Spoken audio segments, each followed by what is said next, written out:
So we are recording. All right. Hi. So my name is Scott Iwafuchi. I am a competitive Pokemon player that lives in Washington, and I'm currently doing an assignment for my English 131 class on how academic principle is related to Pokemon team building.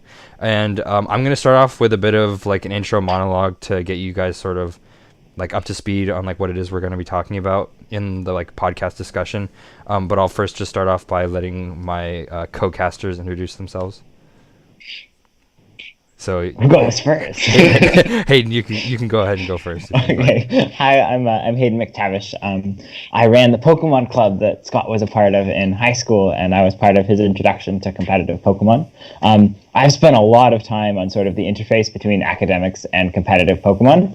I wrote an essay as part of the International Baccalaureate program in high school about the intersectionality between product competition and identifying needs in a design process and sort of team building construction in competitive Pokemon.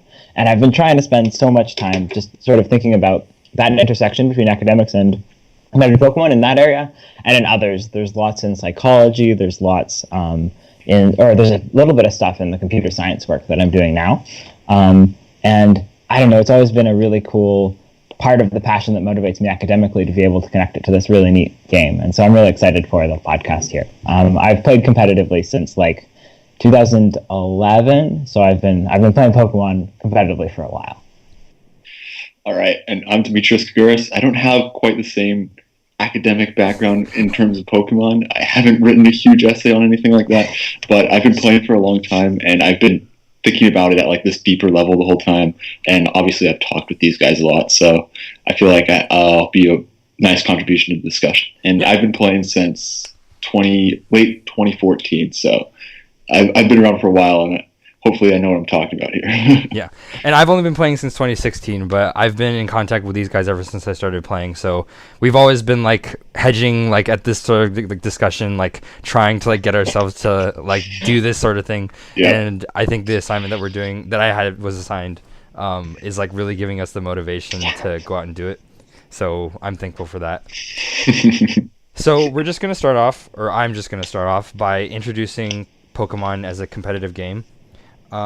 It's very different from many competitive gaming aspects, or even just like sports in general, because there's this whole growing movement around video games being like legitimate sports and like getting like media coverage the same way that regular sports do.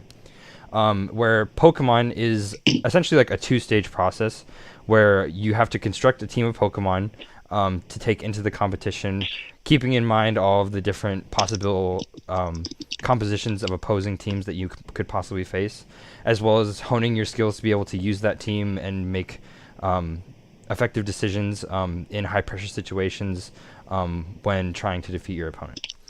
So, being a good player involves this very wide understanding of knowing how to synthesize Pokemon together for an effective composition, and then being able to utilize it in battle to defeat your opponent. So on the Trainer Tower website, which is a place where players go to publish information about their teams, as well as very general information about the game for new players to be able to, break into the community. So there is just an article on Trainer Tower called "A Comprehensive Introduction to VGC." And it's meant to sort of just introduce players to this concept of competitive Pokemon. And of course, within that, it discusses team building. So it introduces team building as sort of like this. It's a very it definitely emphasizes the fact that it's a very complicated process and that it could be very daunting for new players. And opens up the possibility for players to be able to just adopt strategies from previous players in order to just sort of like help them establish their understanding of the game before they jump into the complex problem-solving game that is team building. But it also talks about how players can go about creating their own teams, keeping in mind certain ways in which you can form your strategies. So a quote from the article says that oftentimes you will face teams made up entirely of Pokemon which are common in the meta, which basically just means the pool of Pokemon that people tend to gravitate towards when building their teams, which are often referred to as meta teams. These teams don't tend to have a set-in-stone game plan and instead try to adapt to the opponent's strategy by making use of their versatility. And then they also go on to talk about how players can sort of cater their strategy towards a certain goal, which could be setting up a certain Pokemon to like sweep through the rest of their opponent's team, or having really like strong combinations of 2 or 3 Pokemon that work really, really well together in a lot of different scenarios. So, in regards to the parallels between academics and Pokemon that Hayden and I have always been discussing about, the standardized Stanford approach to the design process is a 5-stage process where they define it as empathizing, defining, ideating, prototyping, and testing. So the empathizing and the defining, I kind of see that in the Pokemon process as being sort of like the same step, where you have to sort of identify your options for the team composition, because the pool of possible Pokemon that you can use varies from year to year. And then recognizing what Pokemon it is that you need to be able to defeat in battle, as well as recognizing the ways in which you can combine the pool of available Pokemon you have to create the most effective strategy.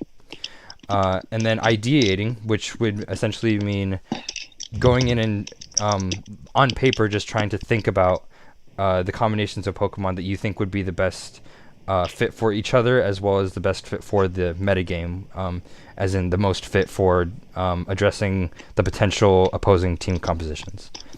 And then this moves on to our other stage, which is prototyping. And also, I think that you could combine the ideation stage and the prototyping stage in Pokemon team building, as a lot of the times when you're creating these ideas and prototyping them, it's, creating some sort of like team composition on like an online app called Pokemon Showdown that most players use to build their teams, where you can see like the whole like team structure, and you take the ideas that you had from like the ideation stage and try and combine them into a cohesive team to be able to use in battle.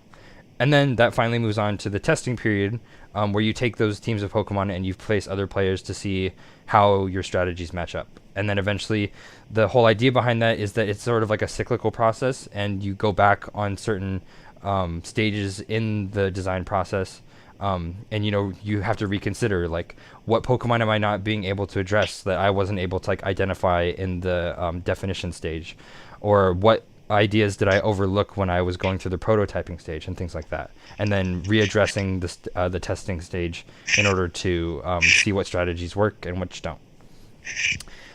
So one of the common trends in the Pokemon community is publishing team reports that detail information about a player's team in which they brought to success within a tournament.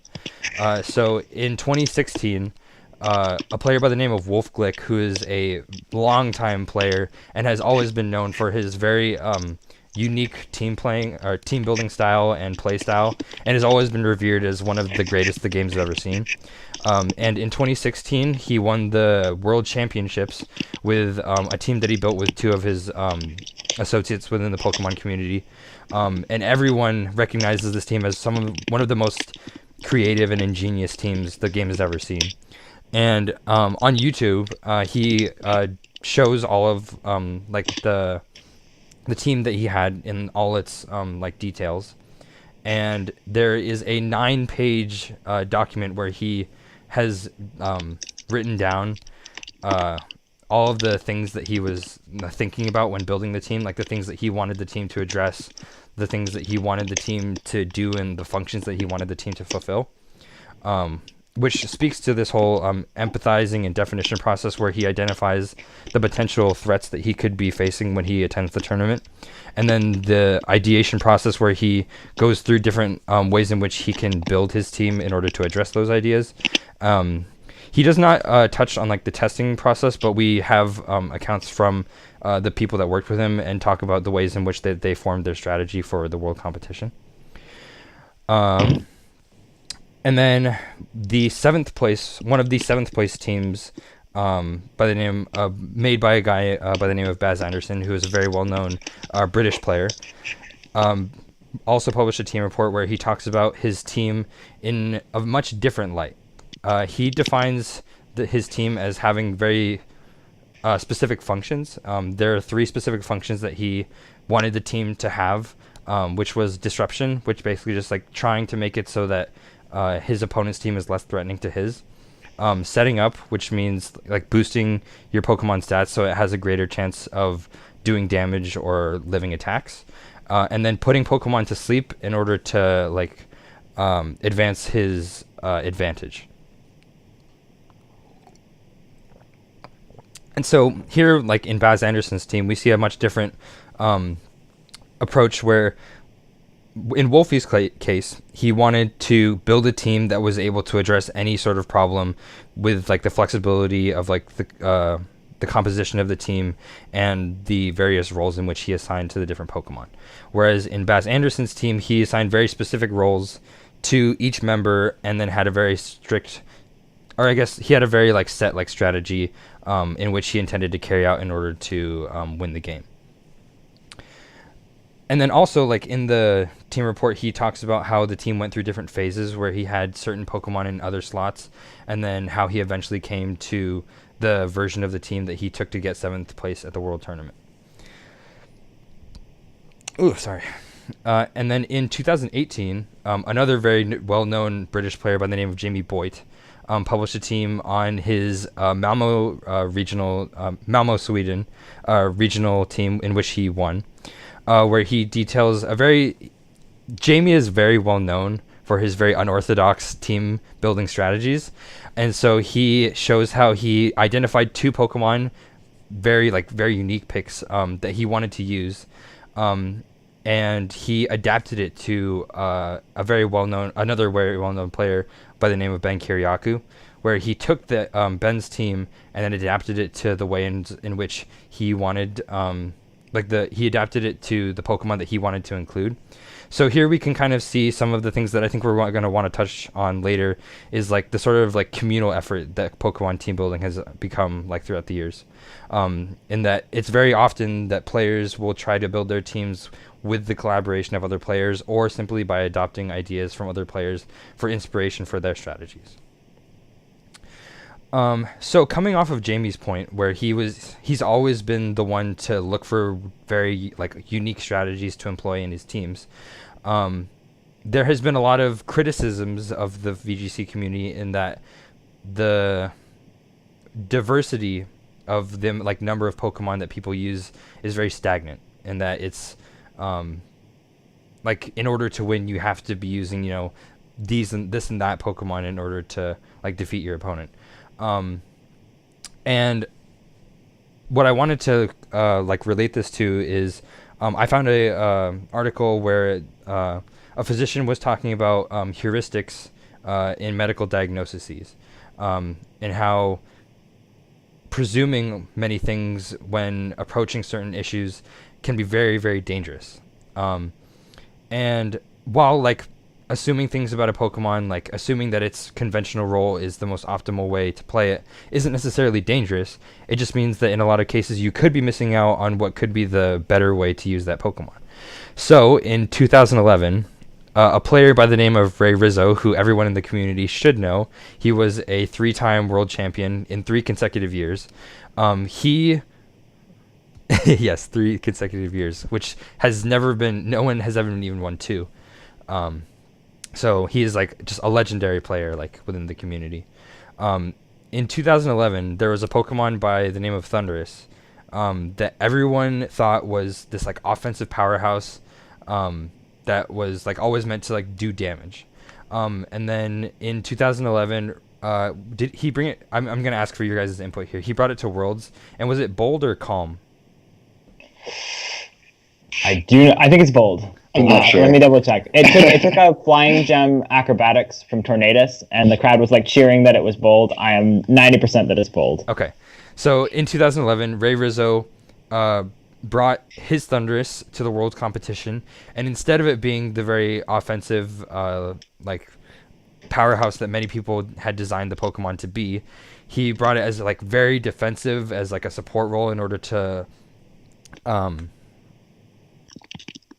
in order to support like the other members of the team.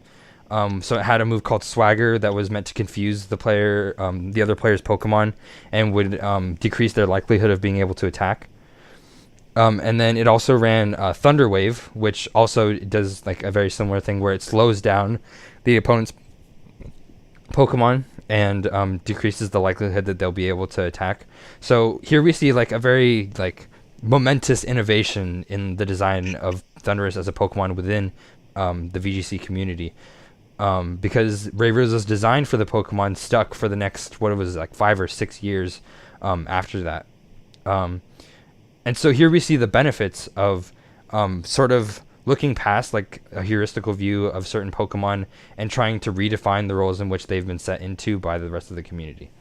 In 2014, the world champion by the name of Sajin Park, who's also a very, very well-known player, brought a Pokemon by the name of Pachirisu.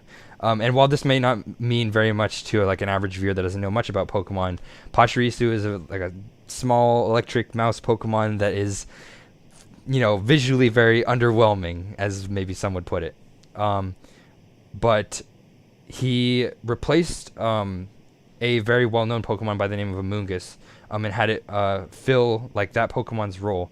And many people at the time were like, he's running like Pachirisu, like why would he do that? And then he went on to win the world championships with that Pokemon, despite what everyone's presumptions about like how like Pachirisu wasn't a viable choice for the tournament.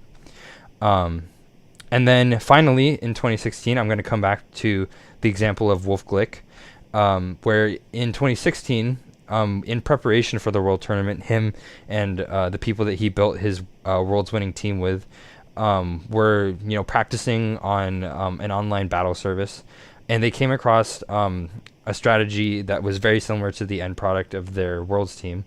And while I think many of the players in the community like saw it as like degenerate and like not skill based, they sort of like took in the idea and didn't fall into the trap of like agreeing with the community on the ways in which like Pokemon should be defined, and sort of like took in the strategy and like morphed it and like made it their own, and then they eventually went on to win the world tournament with it. So like touching base on like this whole like idea of heuristics,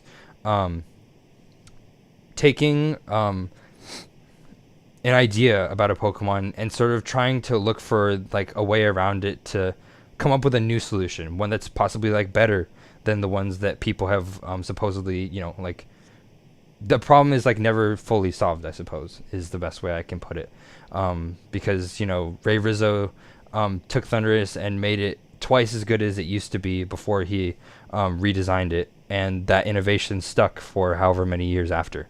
And then Wolf's team was based off of a team that not very many people saw as viable, and then he went on to make it one of the most well-known like teams that just completely like dominated the competition at the world tournament. Yeah, and in short, Hayden and I have always been having this discussion about the connections between academics and Pokemon, and I really wish that there was more coverage on these types of conversations. There's a very severe lack of literature on these types of topics, and I was, in preparation for the podcast, I was trying my hardest to try and find things that would help me, create these links. But I think for the most part, it's been up to us to, like think about the ways in which we can meld the two into like a single discipline, or a discipline that's very like cognizant of other ways in which the game can be thought about.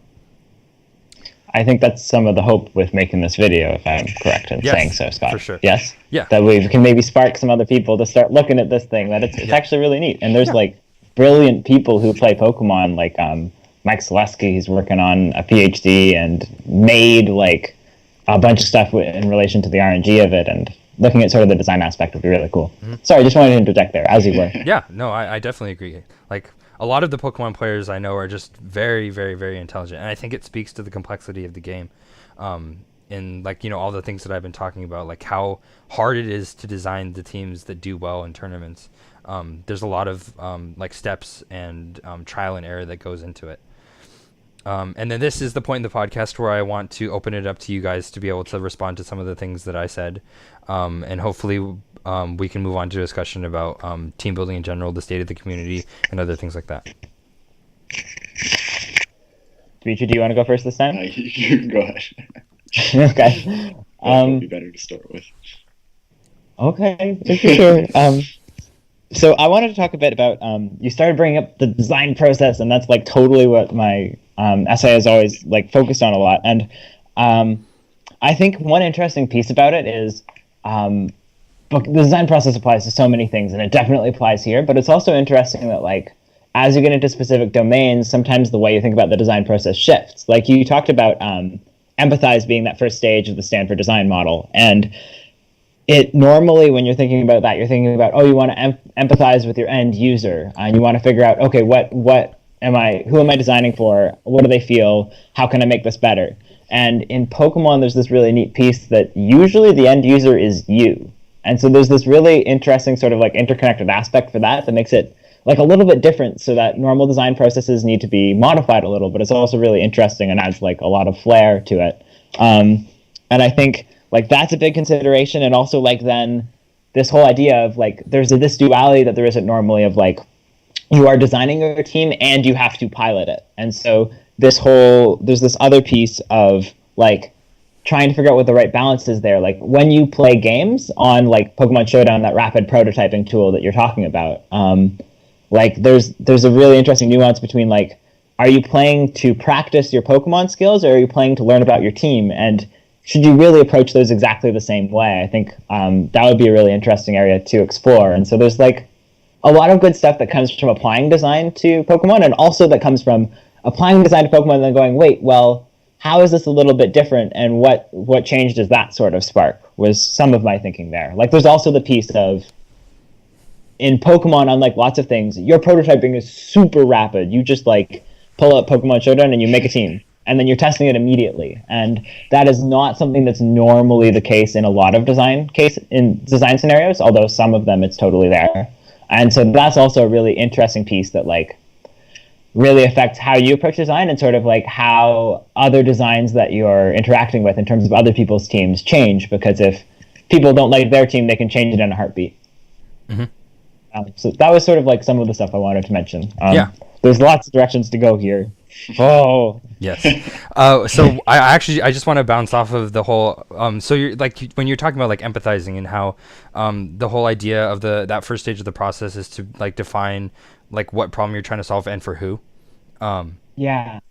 So I was thinking like it's very relevant to like the like three like team reports that I wanted to like address, in that like especially for like Baz Anderson and Jamie Boyd's examples, is they're very, very unique players that don't have like a play style that's very similar to anyone else in the world, really. They're like world renowned for being like unique and like innovative team builders. So I think that's a really like interesting point. And we've always talked about how like Pokemon at sometimes like familiarity is more important than like a perfect team construction.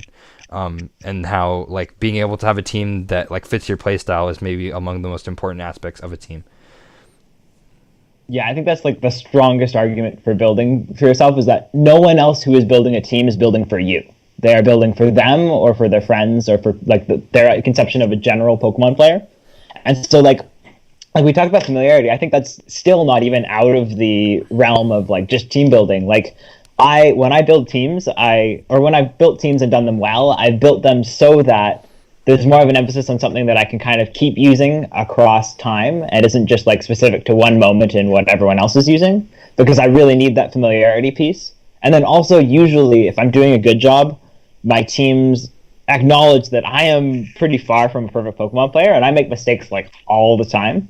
And so a lot of my teams are less about being the best in any given instant, and more about, do I still have a pretty good shot at winning if I make a mistake? And that's been like a really interesting and robust way to sort of design teams. Sort of just like, yeah, recognizing like the difference between, hey, I'm building for Hayden to play versus I'm building for some amazing player who always knows what they're doing. And I think that's really interesting. Like this, I've had some pretty good success in Pokemon tournaments. I maybe should have mentioned at the beginning. I'm not sure how relevant it is to this, but like I won the World Championships in 2013 in the seniors division, so like that's like age 12 to 15. And I got 5th place at the U.S. National Championships in 2015. And both those times, like I was building very explicitly for familiarity, sort of like robustness in team construction in terms of encountering other teams. And then also I had like, especially in my World Championships team in 2013, I could totally flop like a prediction or a play and still have a really good chance of still pulling through in the end because I had some good mechanics that I was leveraging to allow me to do that. Sorry, I keep running off in all sorts of directions. No, I think it's perfectly fine. And Demitri, yeah. Yeah, I think that like familiarity is super important, but there's a certain skill to even like stealing teams. I think this fits under like the empathy part of the design process. Like for me, I build a lot of my own teams, and some of my best teams were built from scratch myself. But other times, like for example, 2016, the Japanese national winner, I think he goes by Liar. I don't know his name, but he used a team, and I saw it and I thought it was really cool. I was like, hey, I think I can work with this. Like this fits my style. And being able to identify that, and then I took the team, made some edits to it, obviously, and made it fit myself. But the whole core of that came from seeing what someone else was doing, understanding how it worked, and then applying it to myself. And I think both points of view are valid, but I just wanted to point that out, that I think stealing teams has a certain skill to it as well, and just building from scratch isn't always the best option. Yeah, and maybe stealing isn't the proper word there, because I think like adopting is maybe sort of like a better word, because like you changed like some of the composition of the team from its original form, and that comes back to the team that Jamie Boyd built, which was very largely based off of the team that Ben Kiriakou had led to tournament success. Hey, did you have something to say? Yes, I did. Did you notice the squint? Yes, go ahead. I was going to say, yeah, I'm sorry I gave that impression, because, like, I guess if you think about it, like, no one is ever building things in a vacuum. You always have a context that you're working from. You always know what other people think might be good. And, like, it's important to be aware of that, because, like, heuristics can be dangerous. They can be helpful and they can be harmful. But also just that whole sense of, like, I don't think anywhere in real design outside of like, oh, well, someone has a patent and so we have to work around that. I don't know of anywhere that like you wouldn't try to be as up to date as possible with what everyone else is doing, and like be able to recognize like recognizing, oh, this idea is good, I should use it, is like a huge skill. That's really important. But also like I think just having the tools to not only be choosing from existing things, but kind of knowing like, oh, this is what I want to do, and being able to like do incremental improvements on an existing design is really cool. Yeah, exactly. That's basically what I did. But yeah, you're right that there is design thinking even in which of these two teams will I use that some other people built. And also we also need to make sure that we address the fact that we can vouch for the success of that team, because Demitri carried it to get 84th, right? 86? I don't even remember, to be honest. It was in somewhere the 80s. There. I made it today too. At the 2016 World Tournament, so that's a very, very big accomplishment. Not bad. Thanks. So almost took out Wolf Click. Yep. Yeah. I almost beat that team. But yeah, I think it's really interesting because, like, I guess a lot of people nowadays see team building as this sort of like duality of like building your own team or, you know, stealing a team. Yeah. You know, it's not that simple. I think, it's not that simple, where I think that there's like a melding of the two, in the sense that like you can adopt strategies from other players, and maybe like the core like essence of the team is very similar to someone that you have like witnessed like do well in a tournament, but it still has like your own personal touch. And you're always going to play it differently. That's always an important part of it too. I'd be really interested in exploring that idea. Sorry, I do keep harping on this. We'll move on soon. Well, like this idea that, like, I mean, ideas are usually, not always, but they're usually like just two things you have, like other things that you have seen kind of like colliding. And I'm not explaining this super well, but a lot of like creative thinking and inventiveness, maybe I'll see if I can find some sources to send to you later, Scott, are about like, it's not necessarily like, oh, I had no input from anyone ever and I came up with this amazing idea. It's usually like, oh, I heard about this one seed of an idea from one person and this one seed of an idea from another person, and then they collided and I had this great idea. Mm-hmm. And sort of like that sense, and sort of like just team building in general, I feel like most people would be hard pressed to say, oh no, this team is entirely my own. Yeah. I had no input from anything else, because you're battling other players and you see their teams. And like, even just being aware of the context of like what other people are using has an impact on what you do, and like being able to see like, oh, people are running Kangaskhan, even like when Kangaskhan was incredibly popular, it was like that is input that you are factoring into your design and considering. I don't mean to toot my own horn, but I was very proud of my Vancouver team, like the team that I built in the summer of 2017. And I do think that there's like a lot of like, I still think that there's an argument to be had that there's like a lot of like potential for a very like strictly like original teams, which I think is also like, I don't know, I think it speaks to like the fact like how like in some ways like the team building process can be like very like similar to like a very like standard like design process, whereas like in other ways like it lends itself to discussion about like how you know, like you learn through osmosis.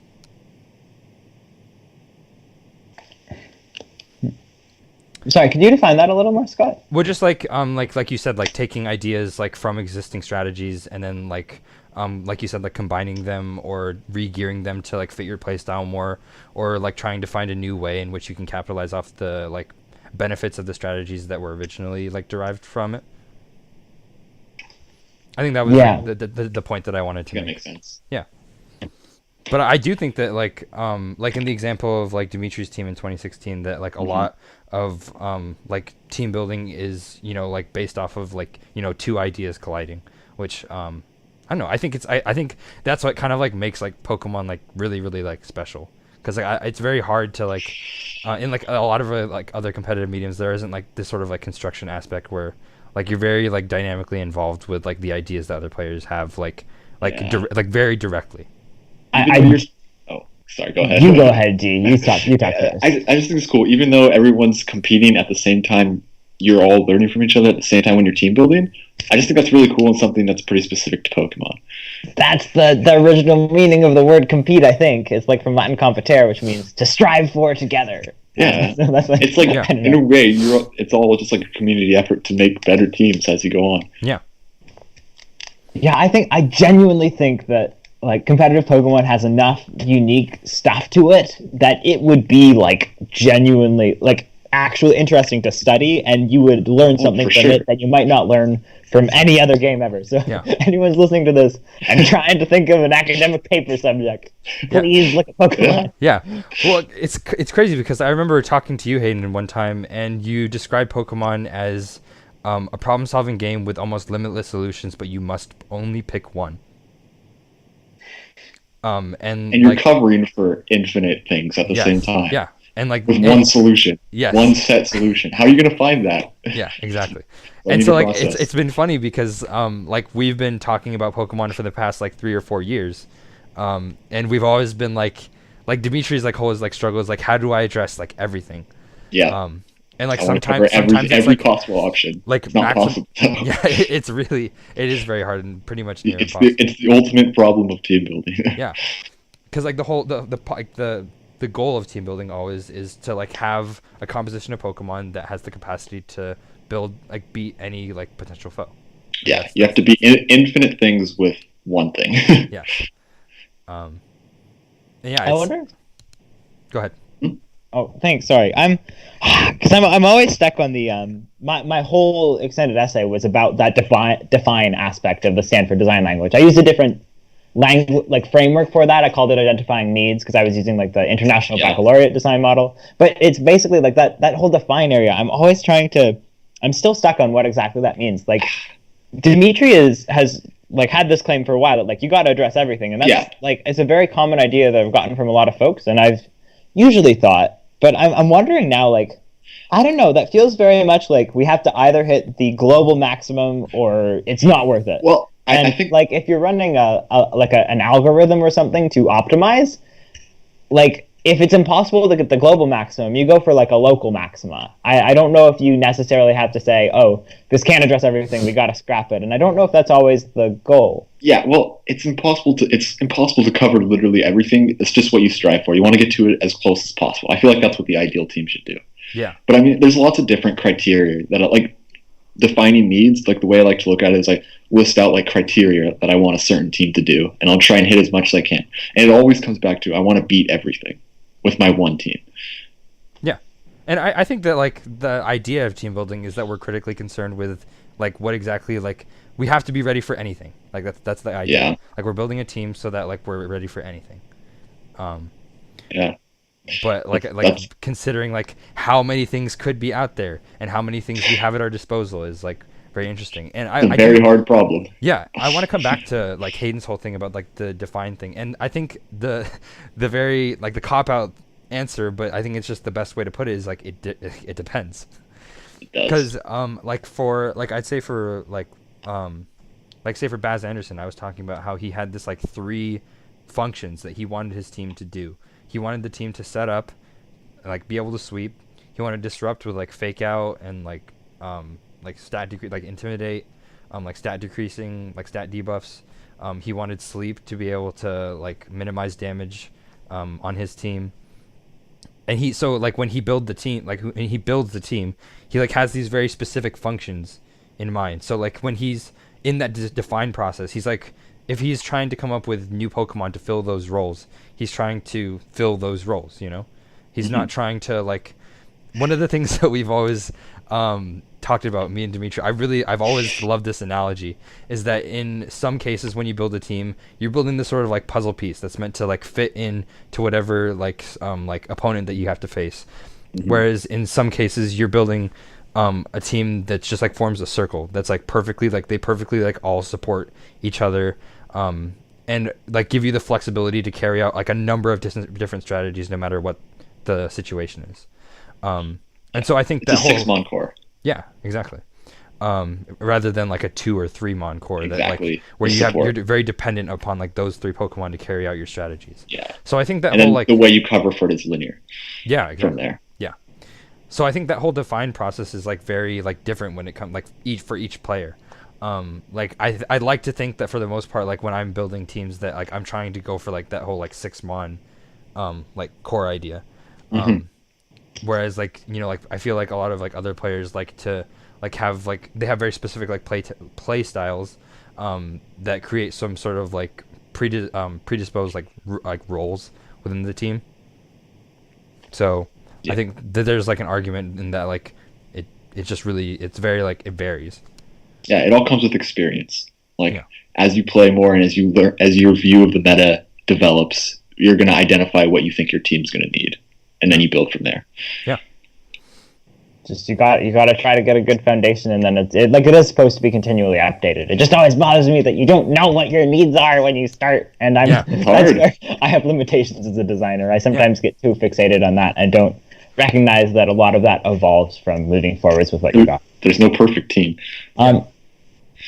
Could you recap? You said the way you cover for something is linear? Well, the way I look at it is like in a team that I wouldn't say is as strong, like you have your core, let's say it's like 3 mons, and they're weak to something, so you add a 4th mon to cover that weakness. But this 4th mon is weak to something else, so you got That's how I team build. Yeah. And then this mon is weak to this, so you add another one, and then you have a team, and it never really wraps around and covers for itself. You want the weakness of the 5th mon to be covered by the 6th mon, the 6th mon to be covered by the 1st, which is covered by the 2nd. Like you want it all to work together, and like different connections between different mons as much as possible. I think that's what the ideal team wants. Yeah. We've had this conversation so many times that I can't believe I didn't know about the circle idea sooner. You should have seen how many 6th Pokemon I've had that are just the weirdest thing ever because I'm trying to make them not weak to anything and still with the 5th Pokemon. When you have the 6-mon problem, it's not a good sign. Freaking Garchomp in my 17 team. Yeah. It just means there's some sort of issue. So for I guess those that are not familiar with the 5 Pokemon problem. So in a lot of our experiences, I don't think it's just us, or like it's just like you, Hayden, because like everyone has 6 months. At the 2018 Oregon Regional Tournament where I did really well. I got 11th at that tournament, but I remember going back and reading off what Pokemon I used throughout the tournament back to Demitri. I remember this clearly. It was the same 4 Pokemon, just like in different orders every single game. You had a 4 and so so there's always this like challenge with trying to like make use of like all of your slots. Because the best team is going to use as much as it can to function. Yeah, and I think also like the best teams are the ones that are the most flexible. Yeah. So sure. like you want to cover as much as possible. Yeah. You need flexibility to be able to do that. And then it depends on how you define flexibility and how you go about achieving that. That's really interesting. That's true. Because like for me, flexibility is more about like, yeah, no, my team has bad matchups against things, but I know how to play it, and so sometimes that's actually more valuable. As long as you have a way to beat it, you're good. Like specific game, like identifying specific game plans for things is just like a part of team building as well. Yeah, because like the whole idea of team building is like you're preparing for like potential opponents. Like that's the whole point. But yeah, like it's a very like hard problem, because the way that I see like the creation of a team that's a 6 Pokemon core as opposed to like a 3 or 4 Pokemon core is that a 3 or 4 Pokemon core starts out with the first 2, and then maybe the third like still fits like really, really well. But then, like Demitri said, like you start fitting in Pokemon not because like they fit into the circle, but because it patches up a hole. Yeah, and that's just not really what you want. Yeah. And I think it's a really difficult problem to be able to design, a circle, because like when I think about it in my head, like everything has to come together at once. Yeah, like the best teams I feel like are going to come together as 6 Pokemon at once, and that's super rare and hard to achieve, but that's always the goal. Yeah. And it just comes with more experience. If you think about like all the weaknesses a given Pokemon has or could have, and then you try to like find a combination of 6 Pokemon such that each of them covers every other weakness, that's like really that's hard. Exponential in the number of Pokemon and the number of features. It is like, I have tried to make an algorithm for this. It has not gone well. So. That's why it's hard. Yeah. Because I mean, like just like hard. Think about like in years where there's a ton of viable Pokemon. Go back to 2017. And just like think about the number of potential ways in you could build a team and the ways in which other people are building their teams. Like the level of variety just like impacts like the number of solutions that are possible, and then the number of problems that you need to solve. Yeah, exactly, because people are going to be using more different stuff, so you have to cover for more. It's worth noting, if we're still in the layman's terms part of this sort of podcast thing, like the number of Pokemon, somewhere around 700, I guess. Like if you were going to take it down to like things that could reasonably be used in a tournament, it's like 100 to 120. And then they each get like 4 attacks out of like 10 or 15 viable ones, and like an item out of 10 or 15 viable items, and then effort value spreads, which are basically like continuous. And like if you were gonna just raw list out every possible team that exists in the sample, like the space that I could possibly see this, it's just like, and so it's a very hard problem to figure out. A big part of team building is just lowering that list of what you think you have to cover. And another thing, as you play more, you just get a grasp on that. Well, and I just think like even within the realm of like quote unquote viable ways in which you can construct a team, or even just like design a specific Pokemon, like even within like the realm of like the quote unquote viable, there's still so many things. And like even then, like it's funny because I think one of the things that like you really need to have as a player is or I guess it's hard because like when you go into like the team preview and you see your opponent's team, like almost immediately the goal is to be able to know, like, I know what this Pokemon does. And I think part of like some of the like fun with team building is to redesign what people think a Pokemon is meant to do. So I wanted to make sure we talked about that right. So this comes back to my whole like idea of heuristics, is that people like presume the functions of a specific Pokemon, and then that sort of like hinders like the like fluidity of the team building process. So if I could, I would like for Hayden to be able to talk about his 2015 team, because we've always talked about this. And this is the start. Yes, this is the start of the whole conversation. Okay, so I want to make sure I connect it properly to what you were saying there, but I mean the whole idea is this facet of, whether conscious or not, it's almost impossible if you're practicing regularly in Pokemon not to develop plans based on what is common for Pokemon, and not to be thinking that way. And like this really cool thing that shows up in design for like a totally different context is like the idea of population stereotypes, and that's like if you flip a light switch up and that's on, and down and that's off, and like you've grown up with that your whole life, and then you go somewhere where flipping a light switch down is on and up is off, like eventually you can learn that, and it's okay, it's a little weird, but when you're in situations of like high stress or when you're very distracted by other things, you might forget that, and you might still like flip it up and then be like, why isn't the light turning on? And this is like a real danger when you're designing like flight control systems, because if like a pilot is like stressed and trying to make changes, and then instead of like deploying wheels, they like nosedive, that's not good. No kidding. And like there's a lot of room to sort of exploit opposing trainers' thought processes when you're in battles. A lot of what I did for my 2015 team was the simplest piece was I gave my Aegis Slash Shadow Sneak, which is a move that can just outright, like, it always goes first.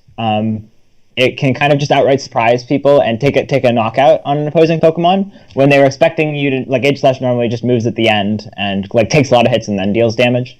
And so being able to like get that surprise knockout, like I was able to get that twice in tournament where it really, really mattered. And I think both of those times my opponent knew that I had Shadow Sneak already. They just were not used to thinking of Aegis Slash that way. And in like periods of really high stress situations, like that can be like this huge advantage of like, I am forcing you to think in a way you're not comfortable thinking. And that's not something that you'll necessarily do when you're thinking about 10 other factors and really stressed. And like Pokemon turns go really fast. You don't have a whole lot of decision-making time, especially recently. Yes. And so like, that's a huge deal. And then like, I also tried to, because a huge part of Pokemon that we haven't even talked about yet, I think, is like the fact that unlike just like, okay, so you design a team and then you pilot it, like in the piloting of it, there's like an inherent level of prediction in that. Like the turns happen simultaneously and you don't know what your opponent's going to do until the turn happens. And like, that's like this huge, like it basically means that it's not just me who needs to design for mistakes. Because if you start quantifying a mistake as, oh, I didn't do the thing that addressed what my opponent did, like that's basically impossible to avoid as far as I'm aware. Like just like the whole thing of you don't know what your opponent's doing, and if you're gonna need to make a prediction, like it could always go wrong. And so a lot of what I built around was sort of making that more favorable for me than for my opponent. And it was this really interesting piece of like my Salamence at Nationals. This is now like I think a standard thing. Hayden, man. It definitely wasn't in 2015, and it wasn't when I came up with it. And I think standard. In later formats, oh really? In later formats, I've seen it come up a Slightly lot. more standard than it used to be. I've noticed it a lot ever since I made it. Maybe that's a reason. Sorry, I don't know what heuristic it is, but maybe it's just because I know, like,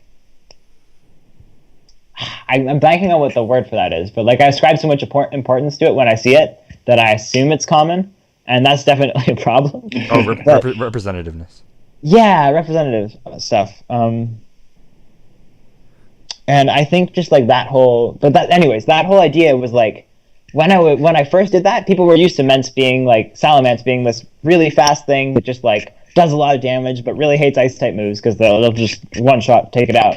And I built a Salamence that survived an attack it really should not have survived. It was like Mega Gardevoir Hyper Voice for max special attack 7/8 of the time, because that's the best I could do because it's a Salamence. But like it had this whole like it worked totally differently, and like it meant that like I wasn't doing as much damage, but it also meant that like in situations where my opponent threatened me with an ice move, I wasn't having to make these huge like all or nothing risky plays of like, do I leave this in an attack or do I play conservatively because they have an ice move? And sometimes I would face opponents who would be like, oh, all I have to do to manage Salamence is have an ice move on the field, and then my opponent has all this huge level of risk on their side. And instead I was able to do things that like looked like predictions of leaving Salamence out when it could be hit by an attack that would normally KO it. And they weren't predictions. They were just like the risk reward was actually in my favor to just stay there and do an attack. And it was just this really cool thing of like, it put way less burden on me to get predictions right. And it put way more burden on my opponent in terms of like what they would expect me to do based on what they're used to seeing Salamence having wasn't an accurate read on what my thought process would be. And so it became much harder to predict me, and the ramifications for me mispredicting were much smaller. And so it was a really cool way to sort of like control for that sense of like risk in Pokemon, and sort of being able to control for mistakes in the sense of mispredictions. And it also was a cool thing of like you're in high stress situations in tournaments, and being able to like have an opponent expect you to play one way based on what you have, and then be able to play in a totally different way and like surprise them with that is really, really valuable. And I'm not sure if it applies as well for the stat distribution on my Salamence, but for like Shadow Sneak on Aegislash, that was something where, like at tournaments, sometimes information gets leaked, and like you'll face one opponent, and then their friend will face you, and so they'll be like, "Oh, hey, that guy has Shadow Sneak Aegislash." But like sometimes even them knowing that isn't enough to guard against things that are really ingrained in what people think, and so that was like another really helpful aspect of that was even if someone knows technically what you have. If you're able to design properly, like kind of against what people would expect, you can play off of this sort of like, they have a massive amount of experience dealing with a Pokemon that works this way. And then suddenly it works a different way. And like, that's a hard thing to learn on the spot. And you can put a lot of pressure on your opponent to figure that out. And I think that's like a really interesting advantage that comes from using popular Pokemon slightly differently, that doesn't come from using unpopular Pokemon, although you can still have advantages in terms of like you're just a total wild card and people don't know what to think. Mm-hmm. But it's really interesting to not just make people like, oh man, I'm rambling, but I love talking about this. It's okay. It's great. No, like it's so interesting to switch from, okay, you have no idea what to think, versus I am sort of controlling what your perception is, and it is different from what your perception should be. And I think that can sometimes be way more valuable than they don't know what to think. Because if I'm playing like a totally weird team, I don't know what my opponent's going to do. But if I'm playing like Salamence slightly bulkier than normal, or Aegislash with Shadow Sneak, sometimes I get a read on like, I think this is a moment where they could like not be thinking about Shadow Sneak. And so maybe I can kind of go for that and really push against what they would be expecting. And it's not like flawless or anything, but it's a really interesting aspect of prediction that I think is really valuable. Like, I think that has big ramifications later. A lot of people worry about information hiding. And I think sometimes it's more about making someone think one thing and knowing what they think and then having it be something else. Because an unpredictable opponent is still an unpredictable opponent. And so there's like some really, there are some really amazing old articles that I think are like gone now, and I'd have to find from like the early days of competitive Pokemon about like priming someone to like react in a certain, conditioning someone to like think in a certain way around like your plays. Like if you intentionally like miss a prediction and go for a straightforward thing early in a match, and then later they're expecting you to kind of do the same thing, and then your read matters more because you know that they're expecting you not to make a crazy play.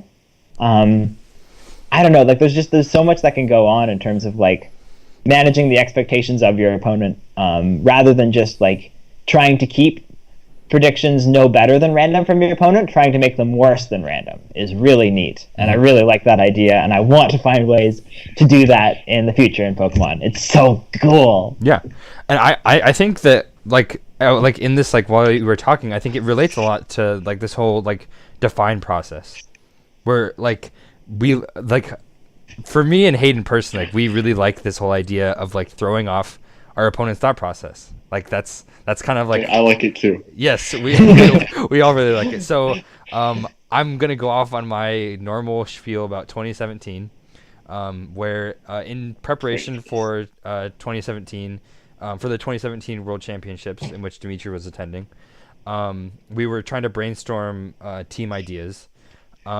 And there's a Pokemon by the name of Tapu Lele. It's a really, really strong and really, really powerful psychic type Pokemon.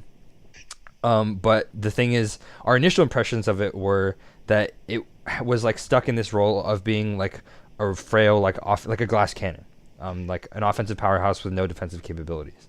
And I kind of like went to bed with that, like thinking about like how I can work my way around it, because I was sort of like in this like mode of like convinced like Tapu Lele I think is like a really good call for this tournament, but there are like some obvious problems that like Demitri has some qualms with, and I should try and think of ways around it.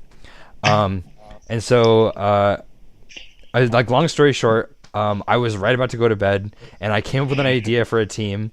I got out of my bed, built it, and then talked to Demitri about it the next day. I missed this whole conversation. This is legendary. Yeah, so I'll just tell the whole story. So I go to bed thinking about Demitri saying like, I really like Tapu Lele, but it's just too frail. Like it's not like it doesn't have the defenses that I want.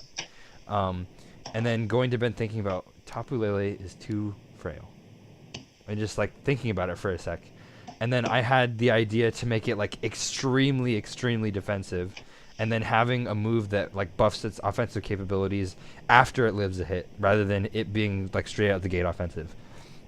And then it having a way to recover health, so it has more longevity because it's a defensive like tank. And then much of the rest of the team was kind of based off of things that we had like discussed before.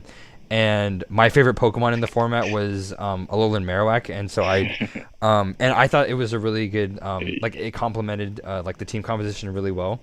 And I also redesigned that and one of its other counterparts with the Gyarados to be extremely, extremely unique. And I like to this day, like those are like those three Pokemon, the Tapu Lele, the Marowak, and the Gyarados are my like three like proudest creations. Because like how Hayden made with his Ments, I essentially took each Pokemon, like all three of them, and like looked at like how people like see them and tried to turn them on their head essentially. So I made Tapu Lele extremely, extremely defensive. And then I made Marowak also really defensive, but it had a move that was able to enhance its offensive capabilities despite it not having a whole lot of stat allocation to its offensive stats. And then I had my Gyarados was also meant to address a problem that actually would be a very like big issue for all three of the Pokemon if it weren't for the stat allocations that I had given it, which essentially allowed it to live one of the most powerful, super effective hits onto it in Life Orb Nihilego Power Gem. I think we're beyond the point where I'm going to have my professor like watch this, so I'm just going to go full on. Like I had it EV'd to live Life Orb Nihilego Power Gem, and it still one-shots most Gyarados spreads at -1 with Hydro Vortex Waterfall. And then it had Flamethrower to beat Kartana, and it had Dragon Dance to outspeed Modest Coco and Alolan Persian. And I don't know, like how Hayden was saying, like I love building a team, or like finding a play style that enables me to like have my thoughts be my own, you know, where my opponent loses track of my thought process because they don't know what's going on. And even I'm gonna relate it to like right now, like I'm cutting the conversation about my Vancouver team a little short, but I don't want to lose this train of thought. Is right now in 2019, one of the teams that did really, really well at the most recent tournament at the European International, I was having a hard time coming up with my own strategy. So in order to like kind of just like, you know, keep my practices up, like my skills up, and to like be able to have a team where I can start like breaking into the metagame and like starting to like understand like the meta, so I can like approach the team building process with like a bit more of like a comprehensive understanding of what exactly I'm supposed to address. And what's really interesting to me is one of the very like centralizing Pokemon at the time, like right now, is Xerneas, which is known for using a move called Geomancy, which boosts its stats, boosts its special attack, special defense, and speed by 2 stages, which basically just means it's super bulky, it's super, super strong, and insanely fast. Yeah. And so at any given turn, people are afraid of me trying to set up Geomancy to win the game. And so it's really interesting because in a lot of scenarios, instead of going for Geomancy, I'll just attack. Because people are expecting me to be playing towards that strategy, and they lose track of my thought process. Like, they don't see some of the things that I'm seeing because they're so fixated on the very conventional role that the Pokemon has been delegated to. And so I think it's very interesting because before, my understanding of that sort of phenomenon was that the Pokemon has to be specifically designed to do that. You know, where like Marowak was designed to live moves that it really shouldn't. You know, it lives Choice Specs Muddy Water from Tapu Fini, and it lives Life Orb Psychic in Psychic Terrain from Lele. Gyarados lives Discharge from no boosting item Coco outside of terrain. Like, there's just so many things that Tapu Lele gets its 50% berry off of Celesteela, Heavy Slam, and Garchomp Adamant Tectonic Rage. That was so good. There were just so many things about that team that just like made it so that my opponent had no idea what was happening, and I was, you know, like I'm in control like the whole time because I know exactly what's going to happen. And they don't. But I think it's really interesting that the sort. Yeah, go Can I ahead. just bring up a specific example really quick? Yes. So basically at the Vancouver Regional, I didn't use the exact same team as Scott, but I used a very similar one, like same Marowak set, which is what's relevant here. Or no, same Gyarados set, which is what's relevant here. So I think this was like round 3 of the regional. I was playing against Kelvin Kuhn, and I think line part. I was up one game. It was game towards the end of game 2. I was feeling pretty good, and he had his Nihiligo out with something else. I can't remember what it was, but the important thing is it had Helping Hand, and I had my Gyarados out. I didn't see the Helping Hand coming. He Helping Hand Power Gems into my Gyarados. I messed up. I made a misplay. I didn't see that coming. But the bulky Gyarados survived. It made up for my mistake. He didn't expect it.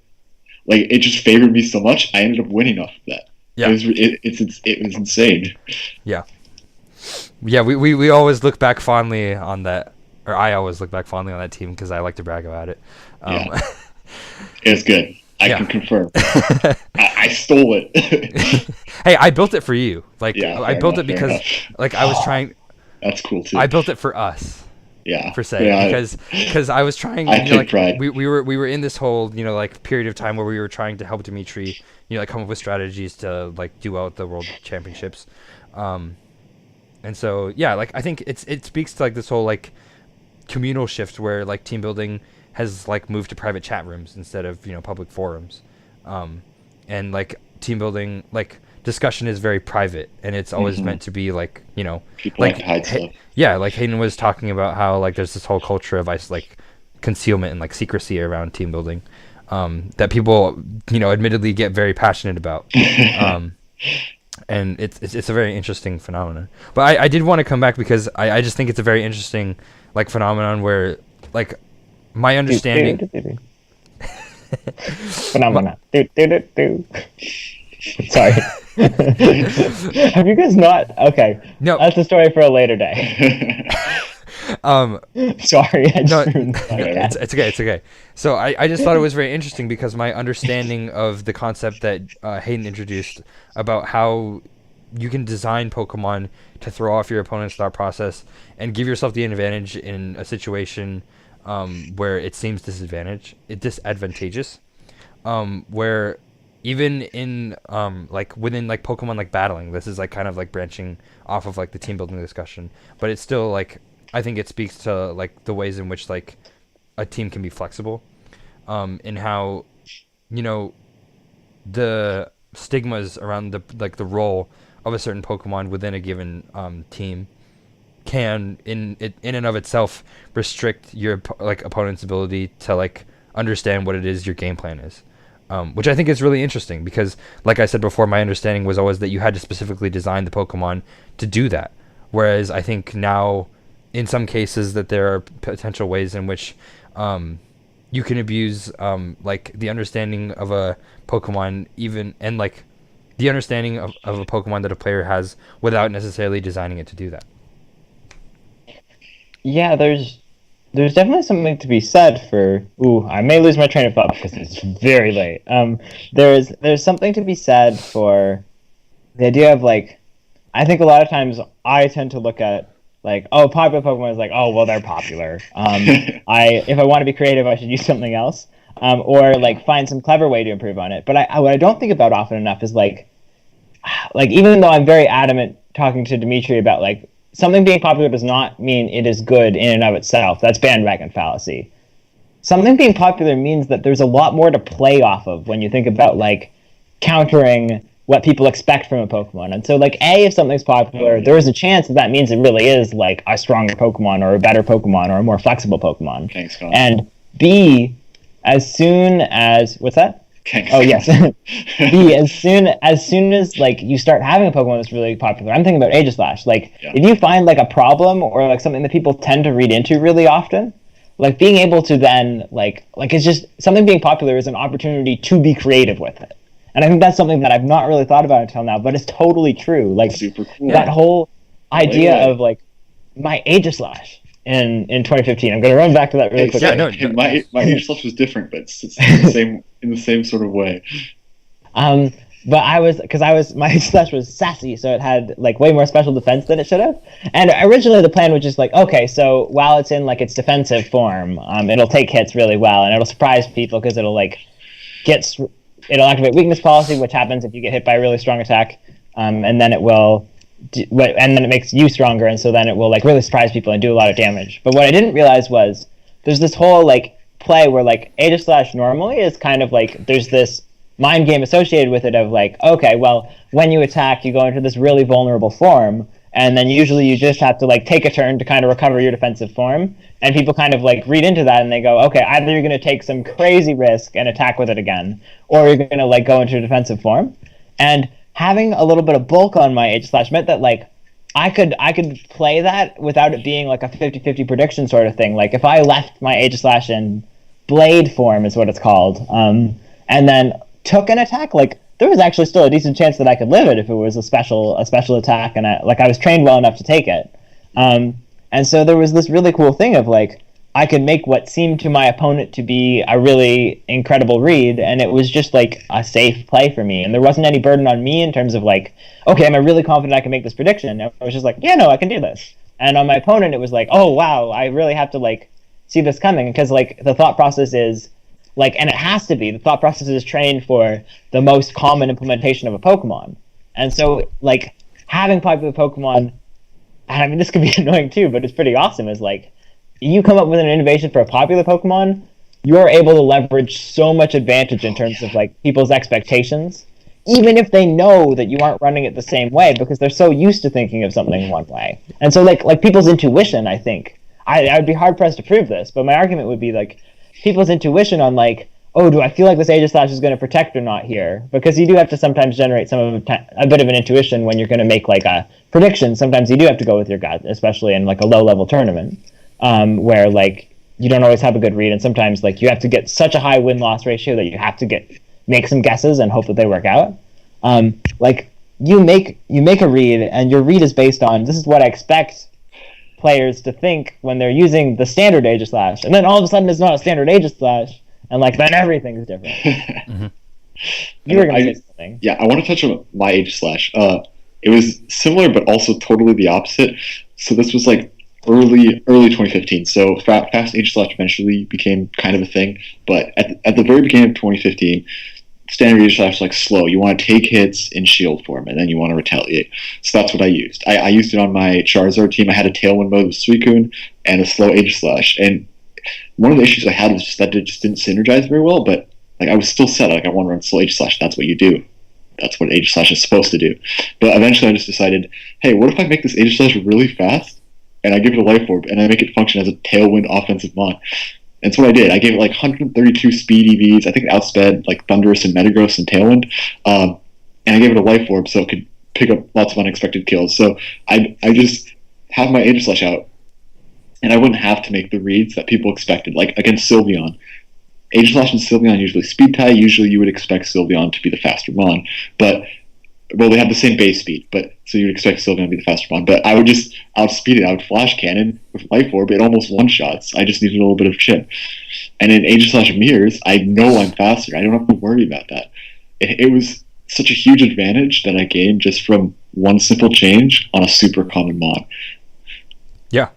No, I totally see that. And I think that like a lot of times that like bouncing off of like Hayden's 2015 team and my 2017 team is that like we're always very like interested in how we can take Pokemon that are conventionally designed to be one way and redesigning them to be another, and that like a lot of ways, in a lot of instances, that allows us like a lot of leverage. Even just like this past winter, in the first stage of this year's format in the Sun Series of VGC 2019, I ran a Life Orb Kartana with max attack and max speed, and it was literally the frailest thing that you could imagine like on a team, and it was like maybe like in like at like the onset of like me like deciding to use that that type of Kartana, you like they'd be thinking like, what am I doing, like what's the point? But essentially Kartana enabled me to pick up so many ridiculous KOs in situations that I like in situations that like leveraged me like so much advantage, because people didn't expect me to be running Life Orb. Like, they didn't expect me to have the damage output that I had. And so I could one-shot Lunalas through Shadow Shield. I could Oko Kyogres through Intimidate. I could one-shot Groudon without Intimidate. And I had Tailwind. So like if they thought that like I was gonna go for like a really like strong like hit to like close off a KO, I could just like set up speed control so that I have the opportunity to do so later in the game. So yeah, I don't know. Like, I think like this whole like discussion that we're having about like how to redesign Pokemon that are very like conventionally like perceived, I guess, like as like being like one way is like really really beneficial. And I think it's like really interesting because like we have essentially like for all three of us, considering our past experiences, like we've all incorporated this idea, like this concept of like redesigning like popular Pokemon into our design process, like within like the design like model, and how like, you know, like when we're looking for a way in which we can build a team is like maybe we like initially start off with like a team and we put on a specific like popular Pokemon with the intention of using it in the way that it was originally designed. And then like within that different like in like the ideation like process, we start like thinking about in ways in which like we can refill the role in which that maybe it was like originally supposed to design, and then re-gear that new like the old like the Pokemon that we originally put on to fulfill a new role. And so I just think that that's really, really cool. Mm-hmm. Yeah.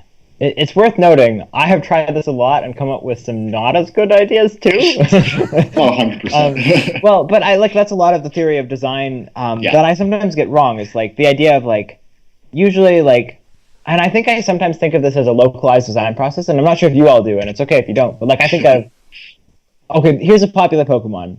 What does it still struggle with, and how can I make it handle what it still struggles with? Oh yeah. And I think the ideal thing to do there is to consider like a lot of different possibilities, and like there's a time and a place where it's actually really helpful to consider even things that sound totally crazy, because then you start going like, okay, well, I'm not judging these ideas right out of the gate. It's okay for me to come up with crazy ideas, and then maybe one of those crazy ideas gives rise to an idea that ends up actually working really well. Yes. But then sometimes I fall prey to, oh, we should include crazy ideas, and then going into like, oh, the first crazy idea I have is exactly what we should try. And like, of course, there's like also a place for, that's like divergent thinking. There's also a place for convergent thinking where you go, okay, well, what do we think has a reasonable chance of working? What should we try here? And like doing a bit of testing and then kind of discarding things.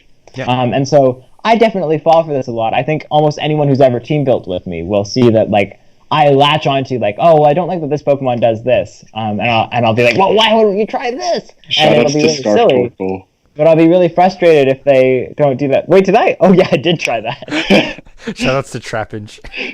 Scarfo was a legend. Dude, he was. That's why I said shoutouts. He's a god. No, it was not a good idea, but it was a cool. It gave rise to a really neat team. Like that's the thing is like trying crazy ideas like that can help you figure things out. Because I had a team that ended up having Tailwind and Torkoal, and it actually like somehow the like mix of them wasn't as bad as it seemed. Like it actually worked out pretty interestingly, and it maybe helped me to get an understanding of like what could be useful. I don't know if that was maybe just it was good despite the fact that I had a Torkoal and Tailwind.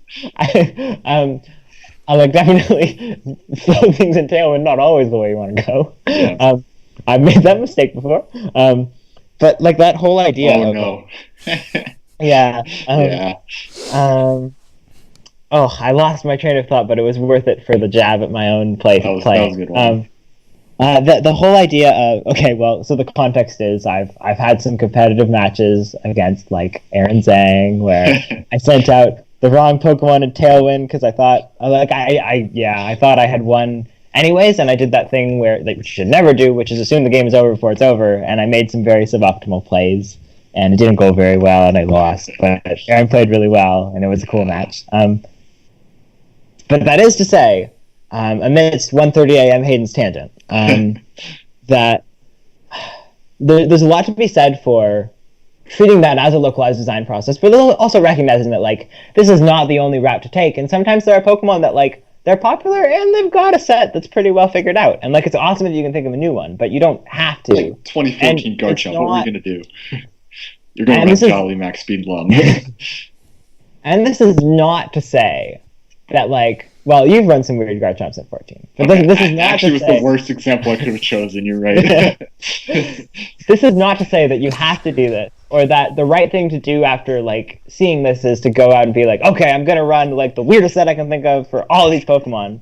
But like just to consider that like maybe spending some time thinking about other ways to play Pokemon that are currently standard is a really good way to say, oh, this format looks a little stale. I don't like these Pokemon. Or even like, oh man, these Pokemon are really popular. I wonder how I can leverage that. Like a lot of people go, oh, these are popular. I want to counter these popular Pokemon. But sometimes it's like, oh, these are really popular. Everyone's thinking about these Pokemon. Maybe I can like exploit the fact that they'll all have a bunch of practice against the wrong kind of team, and I like the wrong kind of team for me if my thing is a little bit different. And so spending some time on the crazy ideas, but then also like narrowing back down into the serious ones as time goes on, is really great. Like I don't know if you can come up with things like bold Lele and like sassy Marowak with no attack investment, unless they're trying some silly things. I remember the first time I tried Max Benef Marowak was in our I wanted to bring it up because like I remember like us always talking about like Marowak, because I used Marowak for the entirety of the 2017 format. And so did I. Oh yeah, that is true. I was a scrubby Arcanine user for most of it. I'm sorry, guys. Not scrubby. But yeah, like sorry, you were saying. Yeah, I used Marowak as like the very conventional role that it had been designed to fill from day one, in that it does a ton of damage. Up until like when I designed the team for Dimitri's Worlds entry, and which I eventually used at the Vancouver Regional to a fair degree of success. And I used the set too. Yeah, it's really interesting because eventually, yes, it was really interesting because at one point in the format, like Hayden was saying, he built this sort of like fun team that we really had like a lot of fun like using, but it wasn't like the type of team that we like intended on bringing to a serious tournament. But the Marowak on that the Marowak on that team was like designed very, very similar to the way in which I designed the Marowak for my final team, which is like my favorite like way in which I ran Marowak for that year. So it's really interesting because maybe at times we miss the opportunities that we take, like when like Hayden like is like thinking about very like specific ideas, like in very like unique solutions or like redesigns of an old Pokemon, that it's maybe potentially easy to overlook one that could be very, very useful. And it's tough to. Oh yes. I have Scott reminded me of something of just like using weird stuff to find out what's good.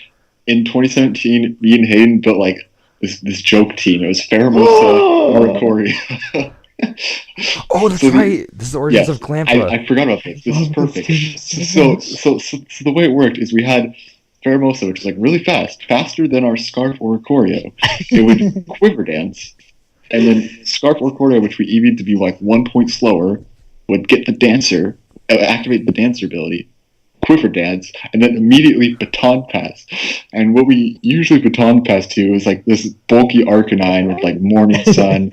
And yeah, it was like Morning Sun, Heat Wave, HP Ground. It was like just to beat everything. But the idea was like you bring in your Arcanine, it's boosted, you intimidate, you're in such a good spot. And obviously this was like there's ways to screw with this, but it was the start of something. It was like Arcanine, Lele, Gastrodon, forget the last one. But I don't know why we had a Gastrodon, but we did. But okay. No, to support Arcanine. I took the four not the Pheromosa and the Oricorio, sadly, but I took the four other mons. I was like, wait. P2, we had P2. P2, yes, that was it. I was like, wow, these four mons work really well together. They were pretty standard, but I like the idea of like Arc Lele, Porygon 2, and then Gastrodon, which I just like the idea of having a water there. So I took those four, and I added a Garchomp and a Magnezone, because Magnezone was something I had been testing just general, and I was really hyped about. So I wanted to fit it on this like sort of standard team, and I took the Gastrodon and I switched it to an Araquanid to emphasize Trick a bit more. But I had an actual team that came from literally was just me editing a draft of Theramosa Oricorio in my team builder. And I love this team. Glampug, the greatest team. That was the acronym. Garchomp, Lele, Arcanine, Magnezone, Porygon 2, Araquanid, Glampa. I brought it to Oregon Regionals in 2017. Yeah. Got top 16. I got like 10th or 11th, I don't remember. So not bad. And I look back on that team as like one of my favorite teams that I didn't cut with. I think it was actually amazing. And the set's really cool. But yeah, it all came from freaking Theramosa Oricorio.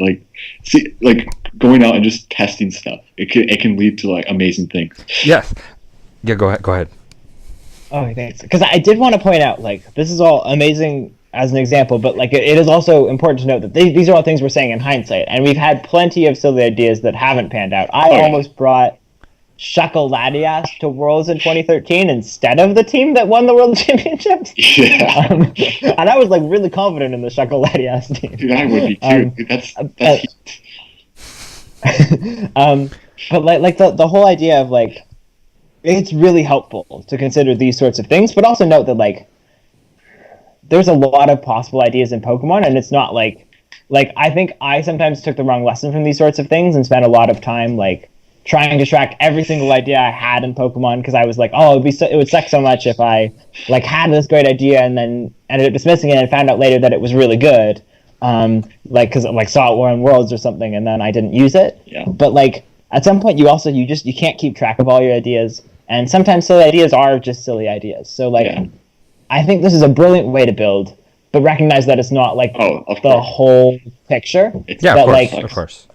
You can't just come up with silly ideas and keep track of them all and expect them all to be good. But it's like that's a really important part of the design process, is being comfortable with silliness to an extent and then converging into your real ideas. And I think that's something that, I don't know, people either do or don't recognize, but I'm still struggling with on the side of like the silliness side, and a lot of people I think struggle with on the side of like, oh well, we can't list silly things, like, but that's ridiculous. Demitri does that sometimes. Yeah. We're all guilty of it. I have made mistakes before. Yeah. But yeah. Sorry, that was really mean. I think it's all about just like you keep repeating and refining the process. That's what it's all about. You have to be okay. Like ideally you build a perfect team on your first try, but that's not going to happen. Yeah. It's all about like building. Hey, this didn't work. I'm going to learn from that, apply it in my next cycle, and just keep going until you build the best possible team you can. Yeah, that's like the fundamental tenet of design: is it has to be an iterative process. Yeah, it can't be it's repeating. It's a loop. Yeah, I think like coming back to like Hayden's whole concern about like considering like too many options is just like, you know, like coming back to like the like very standard like design process. Like it's a like, you know, it's a like if it's a process, like you can't like let it go on for like too long. Yeah. Like eventually you need to get down to the ideas. You want to streamline it. Yeah, exactly. Like best you want to get down to the ideas that like you're like very, very confident in. But I do think that like what we're saying like is like very valid, in that like you have to be really careful about the ideas that you like reject on outset. Like it's very easy to like overlook something that could be very useful in the future. Mm-hmm.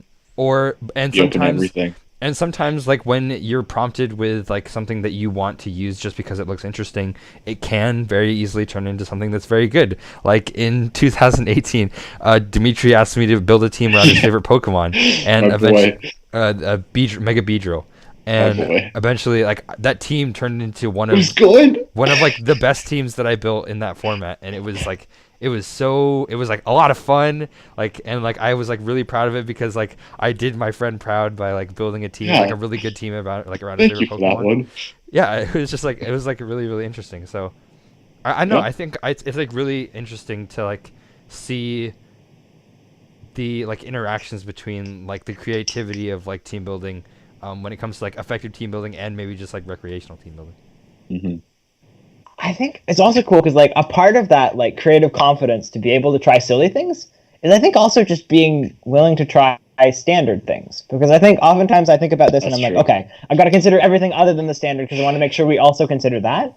But like I think my favorite 2018 experience, Scott, with you was like we were talking about like just a Gardevoir team, and you kind of helped me get the confidence to like create a Gardevoir team. I think I like grabbed a template from you and started modifying that, and like I think without that, I would never have had a team in 2018 that I was really comfortable with. But sort of like being able to come to you and sort of like be willing to accept that like, this might be standard. This might not be the most creative thing ever, but this is like a really cool idea that I want to explore was also a really big deal. And so Yeah. kind of like just that other side of things is that it's never about only silly ideas, and it's never about only ones that are obviously good. It's about like a mix of them. Yeah, by no means are we trying to say that standard is bad. Like, one of my favorite teams is Shoma's 2015 team. It was literally chalk with a Thunderous. The sets were like pretty standard too. Like, there was some weird stuff like Goggles and Sunny Day, but it was literally chalk. But just the way it all worked together is still just beautiful to me. Yeah. For the people who haven't played 2015, what's chalk? Cresselia, Heatran, Amoonguss, Landorus, Kangaskhan. Thank you. Yeah. Yep, and there was a Thunderous at the sixth one. Yeah, it's really interesting. Like the whole like standard like argument, because like the team that I built for Hayden, it was like the most standard, like one of the most standard like Gardevoir team builds that you could think of. I think it was Gardevoir, Incineroar, Landorus, Amoonguss, like Heatran and Heatran Coco. Yeah. So like super like standard, like that team won like a team very similar to that won the Oregon regionals in 2000. Yeah, both the teams in finals. Both the teams in finals. I predicted that team to win Oregon. Okay.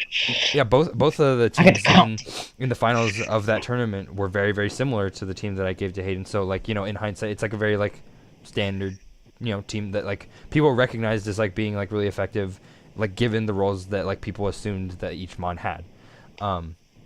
But I straight up wouldn't have had the confidence to run it if I hadn't been able to like sort of confer with you, Scott, and be like, okay, I'll try this out, and then gone, ooh, I like how this plays. Yeah, you gotta be open to everything, even the lame standard stuff. Yeah, and even like back in, you gotta know when to use what.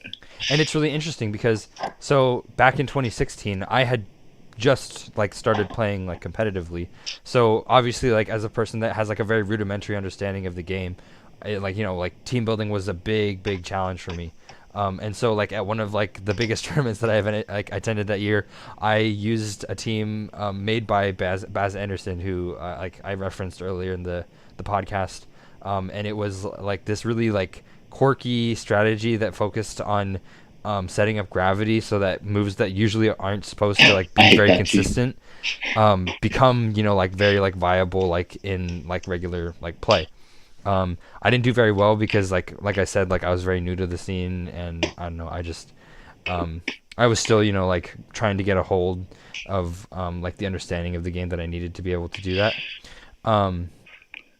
But where was I going with this? Right. Like using like standard teams, like maybe like when you're beginning as a player, is really important to maybe in both ways, like understand like both how to play the game and also like how exactly like things like work together, like what works together like in like team building scenarios, like how do I like identify what things combine with each other. Yes, go ahead. I think the part that is like one of the crucial pieces of a lot of the design process stuff that I've done is like failure is like a huge part of the process, and you have to be willing to like kind of take risks and like accept that like your first ideas aren't always going to work out, and sort of like take that and then learn from it. Being able to come up with a lot of ideas and sort of see where they fall short is a huge deal, and like finding ways not to take it strictly personally. And I think some of my point with our discussion of like that Gardevoir team was like a huge part of what I found for design processes is sort of like having supports and friends who play Pokemon, or just like in like mentality resources even. Like I'm huge on like sports psych as it relates to Pokemon, but like just sort of being able to accept that like I might not do very well with this team, but learn from it, and to be able to like I'm not very confident in my building skills at the moment, but I'll see what I can come up with friends. Like that can be a really huge help, and like that was a huge deal for me too. Like I thought Gardevoir could be good, but I didn't really feel very comfortable in my playing at the moment when you gave me that Gardevoir team, and so I don't know how much building I would have done on my own, but with you sort of supporting me, being like, well, hey, let's try this, we can figure this out. It was possible to sort of keep going from there, even if that team hadn't worked out perfectly. Like having that level of support is really important, and like I think it's an essential piece of being able to team build that isn't talked about as much. Oh yeah, for sure. My teams would be so much worse without people help me out with stuff. That's for sure. I still love Suicune and Terrakion though. That team, okay, yes. My early teams they weren't bad, but like I feel like I've just developed so many more skills over time, just like talking with people and learning. Yeah, in 2016, I was like a new player, but I was like really, really passionate about like learning about the game. That first Hayden knows because he was the one that introduced me to the competitive scene. Yes. But in that, you found me and you were like, yes. I was like, oh, are you world champion Hayden McTavish? Like I saw your match, like you're so cool. But I was so keen on learning about how to play the game, and so I poured so much time into the game in those like first few months, and I was really eager on trying to like get up to speed because I felt like I was behind because there were so many people that had been playing the game for years before me, and so like in 2016, I asked everyone that I knew like in the community to try and like come together and like start like having like discussions about Pokemon, and we started a group chat, and like the rest is history. We use that pretty much like every day to like talk about Pokemon. You're the reason Demitri and I talked about Pokemon with each other. Yeah, so I don't know, it's really great. Like the whole collaboration aspect has been like really, really, really important. So important. Like almost all of our best teams have come from discussing like ideas about Pokemon. One of the people that isn't here, our friend Stefan, who unfortunately is not involved in the competitive scene anymore, but in 2017, when we were trying to like build teams, he was discussing with Hayden like a team that he had built, and the core that Hayden used for the rest of the format, which he led to very great success, making the top 8 of every single regional tournament he attended for that year. Legend. Was derived from the ideas that Stefan had proposed to him. Marowak Mandibuzz. Yeah, Marowak Mandibuzz. And then Slod. Yeah, the whole Marowak Mandibuzz to like help support Mandibuzz in the Coco matchup. Was like really, really, really impactful for like Hayden's like performance that year. This past winter, when I was trying to prepare for the Sun Series of VGC 2019, one of the few times, like one of the only times that we got all four, me, Hayden, Demitri, and Stefan together to talk about team building. Like we spent like a night like testing teams, and we came up with the teams that I eventually like used to like for the rest of Sun Series. And I absolutely love that team. Like Expert Belt Solgaleo like helped me, like Oko, so cool. Bulky Xerneas, Life Orb Kartana was like insanely good. Like I didn't realize it was going to be as good as it was until later on, because Kyogre started picking up, and like I remember I was playing against Shreyas. I can't, I won't try and pronounce his last name. Don't try. But I was playing at a local tournament, and he had Mimikyu, and he Will-O-Wisp my Cortana. I got a KO and got the +1, and then one-shot his Kyogre through the burn. And it was just like the funniest moment, because he just like sat back in his chair and he was like, that killed. So wait, I just want to point out one thing about Cortana. We ran Life Orb just because Sash and AV was taken, right? Yes. Like, that's so cool. Yeah. Like, we wouldn't have, like, the best ideas come from the weirdest situations. Yeah. It's I know, it's really like interesting, because like the whole design process about Pokemon is like so dependent upon the other slots. What is it, Hayden? I'm sorry, I got excited because that's something I've been thinking about a lot, and I didn't really get to discuss. Was constrained optimization is such an interesting area, and yes. Like, I think sometimes like it's so cool, and like I can't remember what the context that came up in was. I think like maybe it just came up a lot in my coursework, and I went, wait, this is a really cool thing that's also relevant to Pokemon. But or like D&D. It might have been in relation to Dungeons and Dragons, because like there's some cool things where you're like trying to figure out, like the sorcerer class are trying to figure out how to optimize in relation to like what the spells that you get. But like it reminded me of 4 move slot syndrome and Pokemon and stuff, and like that whole idea of like, oh no, what? I don't know, just this whole idea of like sometimes trying to be creative within a constrained set leads to more creative options than if you had like the whole world at your disposal. And I think that's just really interesting. We'll have to make another video when I can find all of collect all my thoughts. Well, just because like so much to I it. think there was there might have been a study I was reading even, or something really interesting about that, of like just this whole idea that when you try to optimize in a constrained space, sometimes better ideas come out of that. And like you can come up with really neat things when you have like just really weird, particular, like niche problem sets. And sometimes that's a really compelling problem. I'll just have to see if I can find more on it. Darn it! No, but I really want to touch on this because this is like something that like I've always like been like preaching to other people that maybe don't believe the same thing as I do. But in 2017, we had a list of Pokemon that were like allowed for competition that was like under 300.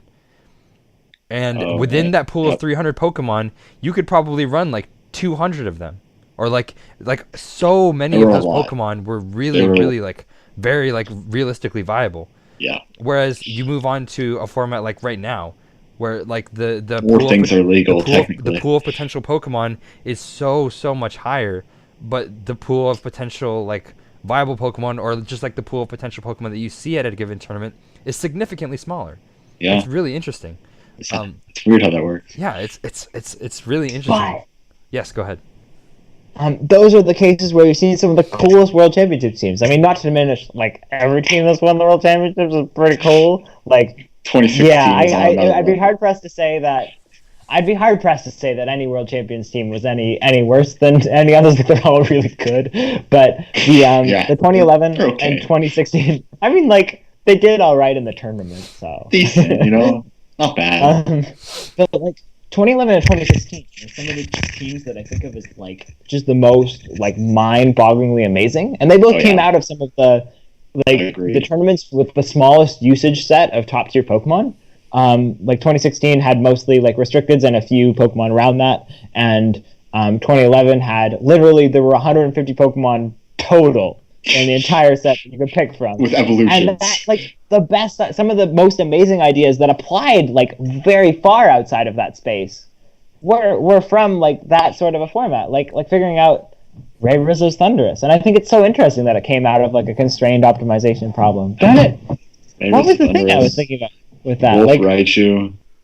Is there something about there was some reason that I was very convinced that constrained optimization was quite interesting. I don't know if it was just like the whole idea of you have less to worry about, and so you can think more clearly and focus on a specific problem, and then you've solved a problem that might generalize to other things, or if there's more to it. But it's a really neat problem, and I think it's really cool, and I think it's really brilliantly explored in Pokemon, where it isn't in a lot of other cases. For sure. Yeah. For sure. Well, because it's very easy to define your constraints. Like it's like very like clear and like set out, and like. And even just like within like the nature of Pokemon is you can only have 6 Pokemon, and each of those Pokemon, across all of those Pokemon, you can only have one of each item. And for all of those, like for each of those Pokemon, out of a pool of maybe like 20 viable moves, you have to pick 4. Yep. Everything's constrained. For some Pokemon, that's not a problem. But You only get 252 EVs in each set. And then you only get 508. 10 total. Yeah, you only get 500. Well, like 508 relevant. Yeah. Like you only get 508 stat points to allocate to your to a given Pokemon, and you know that in itself is constraining because you can't EV to live everything, you can't EV to kill everything. Yeah, because if you weren't restricted in EVs, it'd just be Let's Go. You just max out everything. Where's like, there's so much more to it just because of how everything's constrained. Yeah, exactly. It's really cool. Oh yeah. Yeah, EV spreads, like natures, like item allocation, like everything is all like. Like it becomes more complex because you have limited options. Yeah, like what if you could run every move? That would suck. You lose all of the unique combinations. Constrained optimization is one of my favorite things ever. It's really cool. I haven't really thought about it much. Yeah, but I like that. I like it a lot. But yeah, like I guess I want to define because Hayden referenced the 4 move syndrome before. But essentially, just that means that like one Pokemon has like all of these moves that it could potentially have, and there's a ton of them that could be really useful. And so, like in some sense, Cresselia being one of the prime examples because it gets, Psychic, Icy Wind, Helping Hand. Let's list everything. We were listing this out. We found like 23 that it could be. Do we have that? We should save that list somewhere. It's hilarious. Yeah, like it has a ton of like. Let's go. It has Thunderwave, screens. It has multiple speed control options. It has offensive capabilities. It has like screens. Dude, offensive crest is another perfect example of what we've been talking about.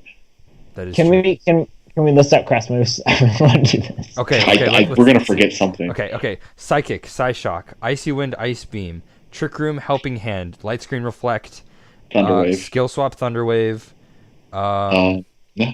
Calm Mind, Grass Knot, Oh yeah, HP. Calm Mind for sure. Moonlight. Energy Ball / Grass Knot, kind of. Energy Ball, Grass Move. HP Ground was a thing in 15. Oh god. I used that at some point. What else? Toxic. There might not be quite as much as you Toxic. think. 20 might be an overestimate. We're forgetting a lot. I'm at 15 right now. You could even have sub on crest if you wanted. Yeah, I'm trying to think of like every crest. We have already. Swagger, Safeguard. Swagger. I ran Swagger and Safeguard. Swagger, Safeguard. Those, that's Safeguard already in 17 16. right there. Yeah. But like it's like really interesting because like there's this whole like complexity to and protect. You'd love to have protect and Cresselia, but you can't. Like we didn't even think of that. Yeah, because you don't run it. There's so much other good stuff. Yeah, but so like coming back to like there's all this complexity that results from having limited options. And so like in some scenarios you're going to be sitting with your crest and it's not going to be able to do anything and you're like, man, I wish I had this other move. And that's where the 4-move syndrome kicks in, where like you only have so many options and you have to only pick those 4. I wanted to use Psychic, Ice Beam, Helping Hand, Trick Room, Toxic so badly in 15 and 18. Like that would have helped me out so much. Yeah. I had to give up on Toxic, sadly. I mean, my favorite crest was We have very different Safeguard crests. Swagger, and so I never really wanted for other moves because you could always had something to do. Yeah, fair enough. But yeah, like actually I really want to touch on this because I think that it kind of Cresselia is like the epitome of flexibility. HP Fire, maybe.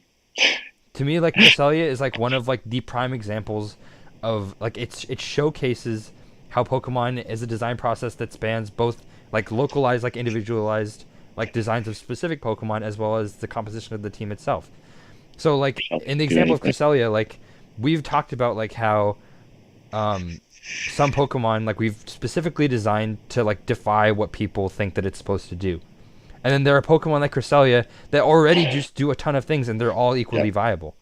And I think that's really, really interesting. I think Offensive Crest was a bit of an innovation at some point, and I think that was another really good one. Yeah, I mean, in 2016, Conan Thompson attended the Seattle Regional Tournament with a really, really fast and offensive Cresselia set that was very, very different from. What was the moveset? It was Psychic, Icy Wind, Trick Room? Icy Wind, Trick Room, Helping Hand.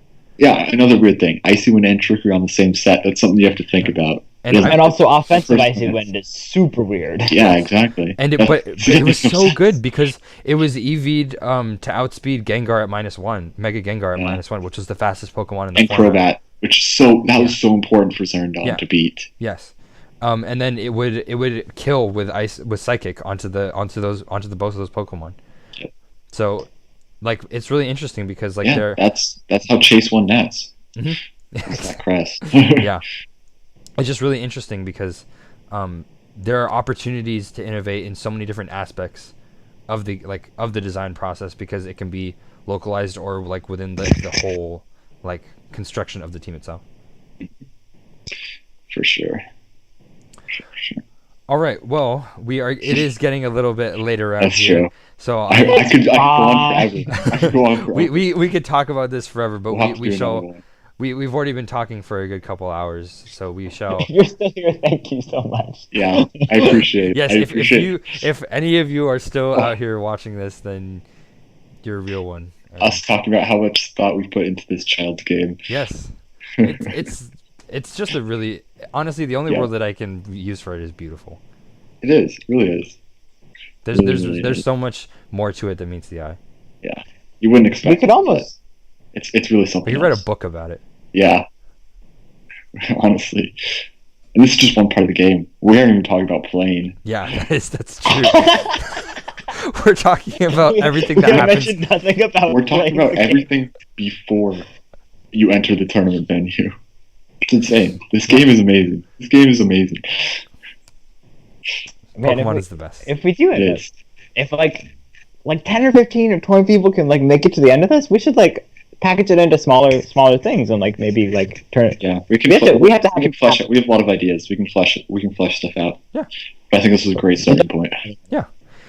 Well, I guess I don't know what we're calling our channel, but my hope is that this is going to be the first video.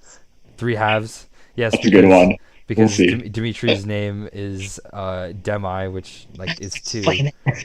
Or and one try. half, and try, which is 3, so 3 halves. And there's also 3 of us. There's also 3 of us, so and we're more powerful than one when we're together. Very, very well put. It's meant to be exactly that savvy. Hey, come on! I couldn't let that opportunity. Of course. I was also potentially gonna say that we're all still incomplete players, but we all come together to make a greater whole. We become strong. But yeah, so I think my goal is to upload this after we have some sort of like introductory video about like what the channel is about and like what our goal is for the content. But maybe we break this into a few videos. Yeah, we very well could. We probably I think I could keep going. I have more notes. But yeah, like we said, we touched on psych. I haven't even talked about Mega Chomp or like proactive and reactive team building. There's like it could go on for years. Anyways, sorry, Scott. No, it's okay. It's okay. I hope that if anyone at all is watching this, that like you're very interested in the things that we have to talk about, because there is still much more to be said, and hopefully if we get some sort of response from this video, that helps us know that we can keep having these discussions. Yeah, and I hope you enjoyed listening to what we were talking about. It was really fun. It was very fun, and I'm glad I got the opportunity to do this with you guys. Yeah. Thank you. Very nice. All right, that is the first episode of the Three Halves podcast. Thank you.